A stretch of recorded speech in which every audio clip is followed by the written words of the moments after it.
Katanya pendidikan kita tertinggal 128 tahun. Orang Indonesia rata-rata IQ-nya itu dibilang 78. Turun sedikit lagi, itu kita udah sama kayak gorila, guys.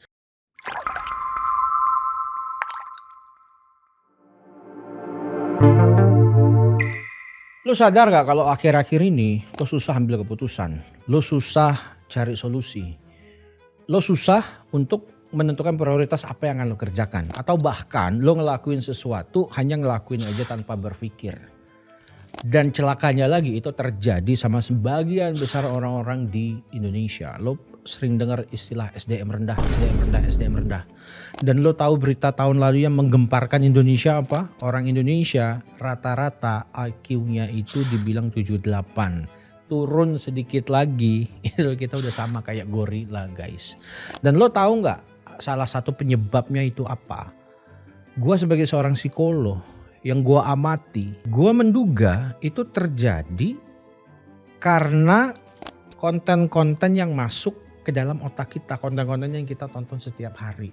Gue yakin ya, kalian semua dari bangun tidur sampai kalian mau tidur lagi, kalian pasti nonton lebih dari 100 konten. Sejam aja itu bisa lebih dari 200 video yang kalian slide. 2 detik gak menarik, kalian swipe. 2 detik gak menarik, kalian swipe. Dan rata-rata, dan gue juga yakin rata-rata konten yang kalian tonton itu 80% itu adalah konten-konten yang tidak edukatif. Konten-konten sampah. Konten-konten yang sebenarnya tidak perlu kalian tonton. Nah, gue masih oke sama konten-konten yang isinya tuh podcast ketawa-ketawa.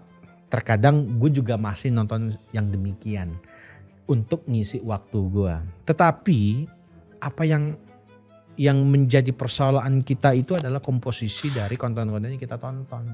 Lo bayangin dari 100% video yang kita tonton setiap harinya, 80%-nya itu adalah konten yang tidak menumbuhkan volume otak kita. Kebayang nggak dalam jangka tahun otak kita itu akan jadi seperti apa? Kan otaknya ada 100% nih. 80% yang masuk itu konten-konten sampah. Konten-konten yang tidak menumbuhkan volume otak lo. Jadinya apa? Kita sulit untuk berpikir. Kita sulit untuk brainstorming. Kita sulit untuk menentukan prioritas. Dan itulah yang terjadi dengan orang-orang di Indonesia. Sebagian besar seperti itu. Mulai dari belum ada sosial media, YouTube, TikTok, Instagram dan lain-lain, kita disuguhkan sama sinetron-sinetron yang gak masuk akal di TV-TV kita. Dan kita nonton itu dari kita kecil. Kita nonton itu dari kita kecil. Sekarang eranya sosial media, dan konten-konten sampah itu sekarang beralih ke sosial media yang kita tonton. Dan itulah yang menyebabkan kenapa IQ orang Indonesia itu 78. Lo bayangin gak, kita di sekolah ya katanya kita tertinggal 140 tahun pendidikan di kita. Banyaklah ketinggalan pendidikan kita ini.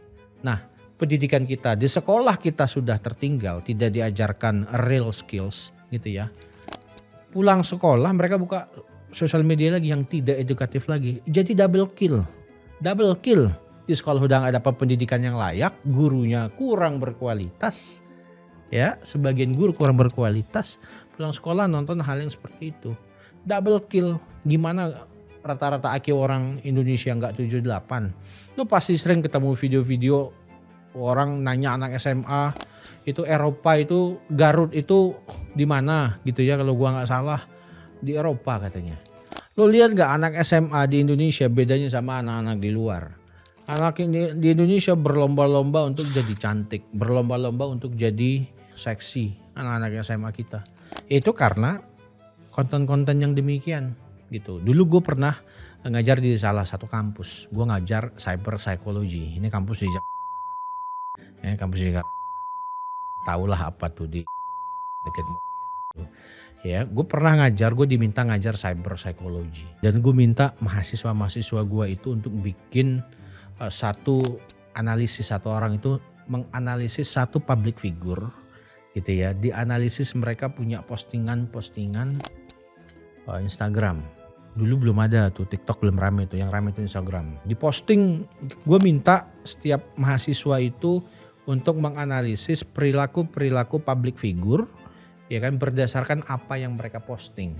Kemudian perilaku-perilaku ini itu disesuaikan dengan kitab sucinya para psikolog, orang psikologi, namanya DSM-4TR, Diagnostic of Statistic Manual.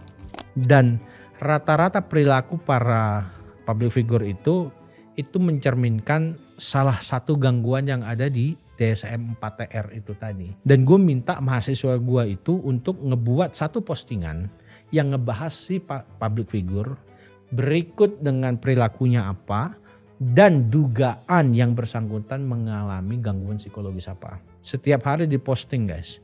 Gak nyampe 2 minggu gue dipanggil sama wakil dekan. Gue dimarah-marahin dan ternyata gue dibentak, dimarah-marahin itu di depan dosen-dosen lain. Gue diminta untuk hapus itu.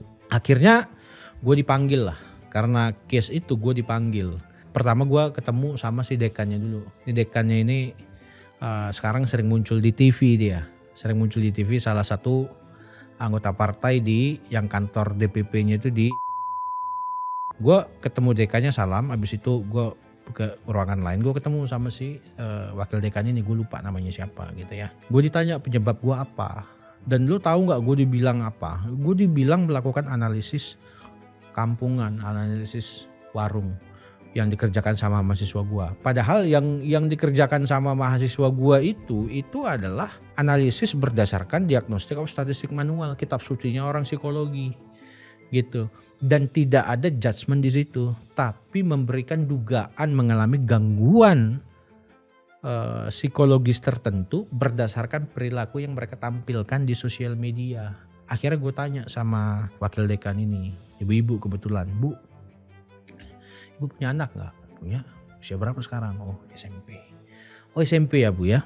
Oke Bu, ibu mau gak kelakuan anak ibu kayak si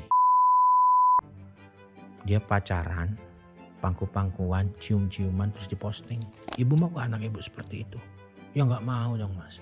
Loh, kalau gitu kenapa saya yang disalahin Bu? Kenapa saya yang disuruh hapus akunnya? Justru tugas saya itu adalah menyelamatkan anak-anak kita supaya tidak melihat hal-hal yang demikian. Pertama kita bilang, oke Bu tuh salah ya nak ya. Tapi lambat laun itu makin sering dilihat sama dia di sosial media setiap hari. Dan itu menjadi sesuatu hal yang lumrah sama dia. Dan kita lihat sekarang kondisi kita seperti apa. Aku pergi ke salah satu kota di Kalimantan, gue ngobrol sama salah satu kepala sekolah gitu ya. Ada anak SD gitu ya. Dia udah bisa ngomong. Padahal itu bukan di Jakarta. Dari mana dia dapat itu kalau bukan dari sosial media gitu. Nah jadi kita punya pemangku pendidikan ya, perangkat pendidikan kita juga tidak mendukung orang-orang kayak gua untuk mengurangi dampak negatif di sosial media. Bayangin, gue dibentak, di telepon dibentak. Ada teman gue dosen di situ bilang, Am gila ya, gue denger Am lo dibentak Am. Set. Dan gue diminta untuk hapus itu. Karena si public figure itu ngontak kampus. Mereka mau nuntut dan seterusnya. Ya gue bilang ya tuntut aja silakan. Karena tidak ada unsur pidana di situ. Karena semua yang disampaikan di situ itu selalu ada kata-kata bahwa yang bersangkutan diduga menderita gangguan psikologis tertentu gitu. Nah itu kebayang gak sih, itu kalau gak salah gue di tahun 2019 sebelum COVID, sekarang udah 2026, jadi udah berapa tahun, udah 5 tahun guys. Dan paradoksnya ya seperti itu gitu. Di satu sisi perangkat pendidikan kita ya, oknum yang tadi gue ceritain itu, ya kita harus bikin pendidikan kita jadi lebih baik. Kita harus menyebarkan konten-konten positif. Tetapi ketika ada orang kayak gue lah misalkan yang memberikan project untuk mahasiswa gue untuk mata kuliah cyber psychology, psikologi dunia maya, itu justru gue marahin gitu karena takut dituntut. Jadi emang gue punya dekan dulu dan wakil dekan penakut, lemah gitu. Padahal tidak ada yang dilanggar gitu. Dan mereka juga nggak mau kalau anak-anak mereka kelakuannya sama kayak public figure yang dianalisis sama mahasiswa-mahasiswa gue. Gue sebutlah ada mereka di konten-konten ngomong kebun binatang, ngomong itu tuh seenak-enaknya aja kayak begitu. Dan itu ditonton. Parahnya anak-anak kita ini ketika mereka nonton itu tidak didampingi sama orang tuanya. Jadi orang tuanya tuh nggak bisa ngasih tahu anaknya, nah ini jangan ditonton, nah ini nggak bagus buat kamu dan seterusnya. Dan parahnya lagi ya, penonton public figure mereka influencer yang seperti itu ya rata-rata anak SMP, anak SMA. Sebagian besar penontonnya kayak begitu. Nah, maka dari itu guys, gua ngebuat channel ini untuk menyeimbangkan konten-konten yang non edukatif dengan konten-konten yang edukatif. Supaya beranda kalian itu seimbang proporsinya antara konten-konten yang non edukatif dengan konten-konten edukatif. Terus terang gue sangat terinspirasi sama Pak Gita Wirjawan dengan podcast Endgame-nya. Di situ beliau itu selalu ngomongin soal gagasan. Yang gue paling notice itu adalah Pak Gita itu hampir selalu di setiap podcastnya ngomongin gimana bro kualitas guru kita. Kalau gue yakin yang utama itu kualitas guru. Gimana mau lulusan Harvard, orang yang kerja di Google, kerja di Apple mau jadi guru karena mereka nggak bisa menyediakan makanan di atas meja mereka. Gimana kalau guru kita itu digaji minimal 40 juta sebulan, nggak usah semuanya, 100.000 guru aja dulu. Itu selalu diomongin sama Pak Gita. Gimana cara kita ningkatin produk STEM kita. Kenapa terjadi informalisasi? Tentunya ini yang fundamental sekali adalah kurangnya kualitas pendidikan di Indonesia dan kurangnya investasi kita di STEM. Indonesia cuma menghasilkan 250.000 setahun. Cina itu bisa menghasilkan 4 juta sampai 5 juta STEM setahun. Makanya Cina itu sangat maju di bidang industri dan manufaktur mereka. Nah jadi Pak Gita itu selalu bicara hal-hal yang sifatnya itu gagasan, ide, gimana caranya ya.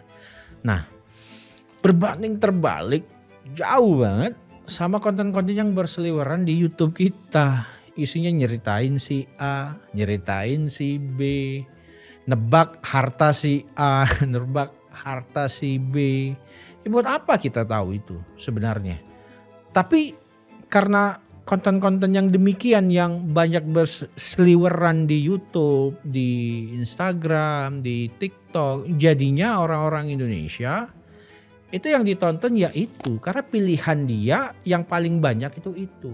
Nah, maka dari itu kalian harus sadar bahwa konten-konten apa yang kita harus tonton dan konten-konten apa yang kita tidak perlu tonton. Dan ketika kita mengkonsumsi konten-konten itu ya betul-betul lah kita harus pilih, kita harus tahu, kita harus sadar bahwa konten-konten yang edukatif lah yang akan membuat hidup kita itu maju, yang akan membuat volume otak kita itu bertambah guys. Itu saja dari gua untuk video pertama gua di channel ini. Jadi kalau kalian mau volume otak kalian bertambah, jangan lupa like, komen, share, dan pastinya subscribe channel ini.